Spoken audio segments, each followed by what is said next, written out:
Bienvenue à la minoterie. Aujourd'hui, ce bâtiment est en état de friche.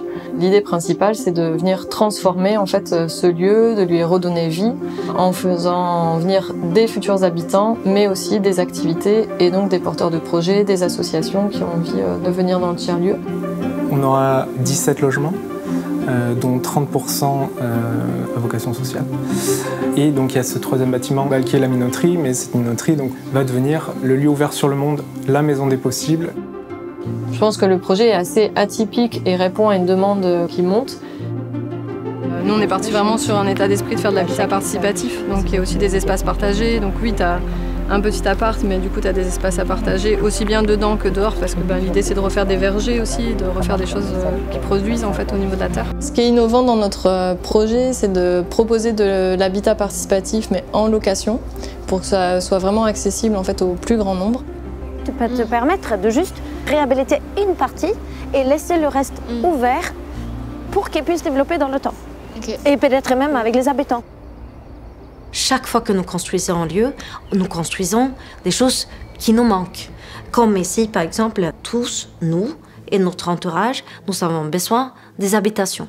On a besoin de trouver une alternative à tous ces lotissements qui se construisent encore et que faire donc des logements sociaux. Et après, nous avons besoin des lieux culturels, des lieux où on peut se rencontrer, des lieux où on peut manger, des lieux où on peut discuter, faire des concerts. Et tout ça se trouve à la minoterie. La minoterie est quand même très connectée à la nature. Tout ça contribue à arriver à amener des petites graines comme ça pour sensibiliser à l'environnement et au nouveau futur. Ce tiers-lieu incarne vraiment envers la ville, le territoire et les voisins, cette ouverture qui va essaimer en fait. C'est rare des porteurs de projets qui peuvent arriver avec cet état d'esprit. C'est des espaces de vie sociale en fait, et c'est ça qui est intéressant. Donc c'est des endroits où certainement ça va phosphorer, certainement il va y avoir de la création, certainement il va y avoir du lien. Quand en plus il y a un aspect patrimonial, architectural comme là, c'est dommage de le laisser se dégrader. Donc valoriser ce lieu-là, en plus de constituer un projet d'habitat, c'est quand même un projet architectural, quoi. Nous lions l'économie avec l'écologie, ou l'écologie avec l'économie. Parce que tout ce que tu construis, tout ce que tu produis, ça consomme de l'énergie. Donc on dit vraiment un bon architecte, c'est un architecte paresseux qui essaye de faire le moins possible. Par contre, de faire le moins possible, il faut travailler comme un fou. Et donc, effectivement, la façon que nous avons travaillé dans la minoterie, mais comme nous travaillons chaque fois, c'est de travailler en amont, de ne pas imposer un programme dans un bâtiment, mais de laisser le bâtiment proposer ou nous raconter de qu'est-ce qu'il est capable de faire. Et c'est forcément une façon économique. Parce que si on impose un programme qui ne va pas dans ce projet, ça coûte beaucoup plus cher que si nous, on s'adapte. Chaque situation est unique. Et si on veut vraiment faire de l'économie, on ne peut pas faire de l'économie sur le temps passé pour faire le projet. Toute la philosophie qui est impulsée par le collectif Encore, nous, les valeurs, je pense qu'on amène, à un moment donné, se traduisent par le bâti, se traduisent par la proposition du projet. Donc, je pense que les propositions qui vont venir à l'intérieur vont du coup s'inscrire dans ces valeurs-là. Aujourd'hui, il faut avoir une vision beaucoup plus large et de se dire un même espace, il peut avoir plein de fonctions et en fait l'habitant, il a tout à gagner à mutualiser certaines choses. Et c'est tout l'enjeu de cette AMI engagée pour la qualité du logement de demain, c'était de bousculer certaines règles, notamment les règles en réhabilitation du bâtiment. Et je trouve que là, en ça, c'est merveilleux le projet qui est présenté.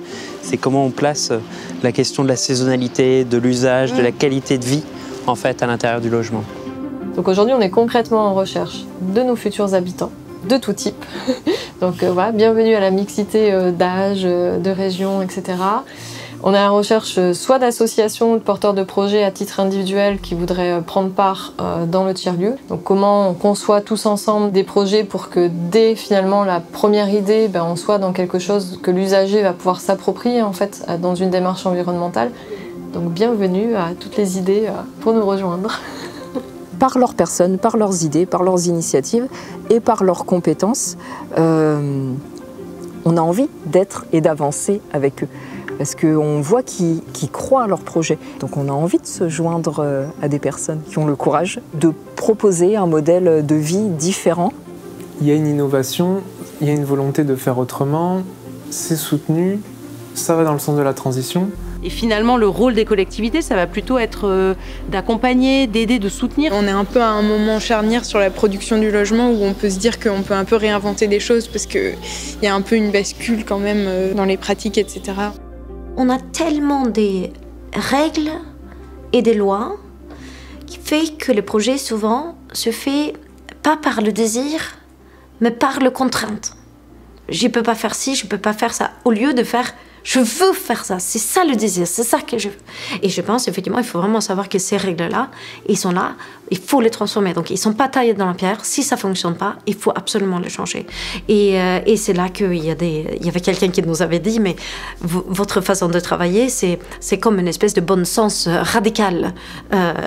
Mais c'est ça qui est absurde, qu'effectivement, c'est juste que quand on regarde concrètement le monde, il faut prendre la responsabilité de faire bien chaque fois. Habiter autrement, c'est rester acteur de son habitat. Est-ce que mon habitat me facilite en fait ma transition? Pour moi, le levier, il est là en fait. L'habitat va contribuer à changer ça de l'intérieur et ce cap, j'ai envie de le transmettre et à le porter et pour mes enfants et pour les nouvelles générations.